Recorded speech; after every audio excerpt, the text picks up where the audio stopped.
everybody, I'm Michelle and today I'm answering some of your questions about budget travel. So we're going to talk about where to start if you think you can't afford travel, when do I think international travel will be back to normal, and how do you find good local lodging on a budget.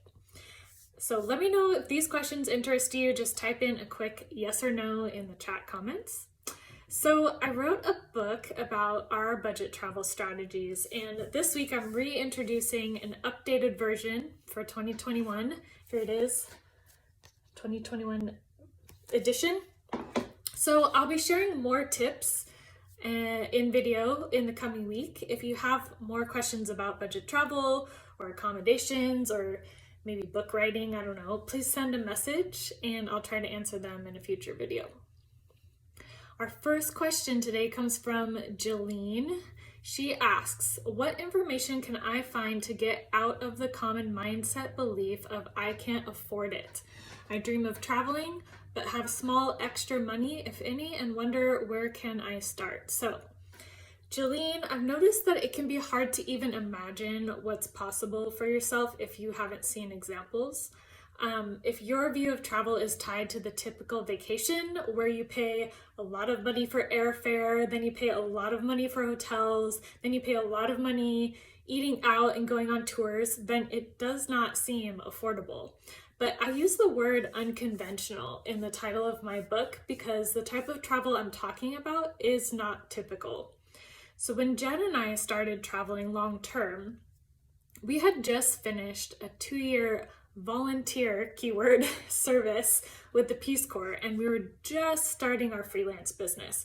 So our earnings were actually technically below the poverty line. Still, in our first year, we went to about 10 states, went to Canada, France, Switzerland, Jamaica, Vietnam, and Japan without spending a single cent on rent or hotels. Okay, so we had to get really creative to keep our living expenses low. And I share those strategies that we use in my book. So the first mindset shift, I think, is to think outside the box about your trips being different from the typical vacation. And then circling back to not knowing what's possible until you've seen others do it. That's why I provide a number of case studies for every budget travel strategy of my book. So you'll see everyday travelers in the real world. Here's one. Stories of people who are making these strategies happen without tons of funds. And I think their stories will help you realize that you can leverage resources other than money to start traveling more. And by resources, I mean your personal network, the internet, and your time. Okay, our next question is from the username PT Avocados. They asked, how do you find good local lodging on a budget? Okay, so most budget travel advice is going to tell you to stay in a hostel. And hostels are a cheap option, but that's often because you're staying in a dorm room and you're sacrificing maybe comfort and privacy. So my advice for local lodging on a budget is going to take you off the beaten path. In the book, I have a chapter for each strategy, and here's what they are. So we have help exchanges. There's unofficial, can you see that? There's an unofficial and an official way, so like networks online, but I also share a DIY version that we have used. There's house sitting, pet sitting, and house swapping, couch surfing, and other homestays, and Airbnb hacks. So those are the budget travel accommodation strategies. Not only are these type of accommodations inexpensive and sometimes completely free, there is an added benefit, I think. That is that you get a more authentic local experience and you enjoy more meaningful travel with a positive impact on yourself and on the communities you visit. So win, win, win. Our final question for today comes from Rico. As someone with your focus on travel in the travel industry, in your opinion, when do you see international travel getting back to pre-2019 levels? I've been thinking about this a lot.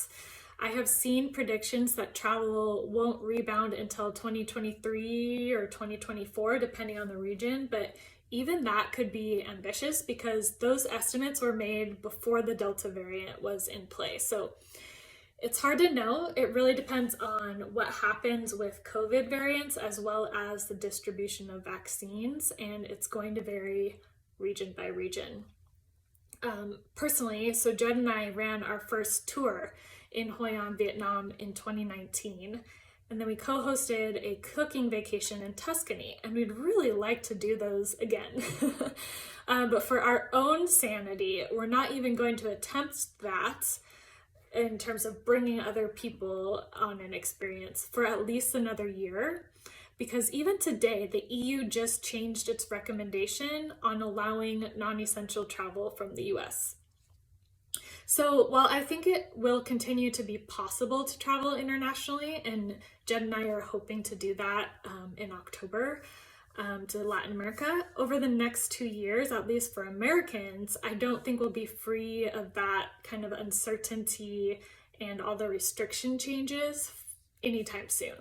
So as for when international travel will return to pre-COVID levels, it's whenever probably the world gets COVID under control, and I think that could still be a few years out, even if it's, under control in the US or in Europe.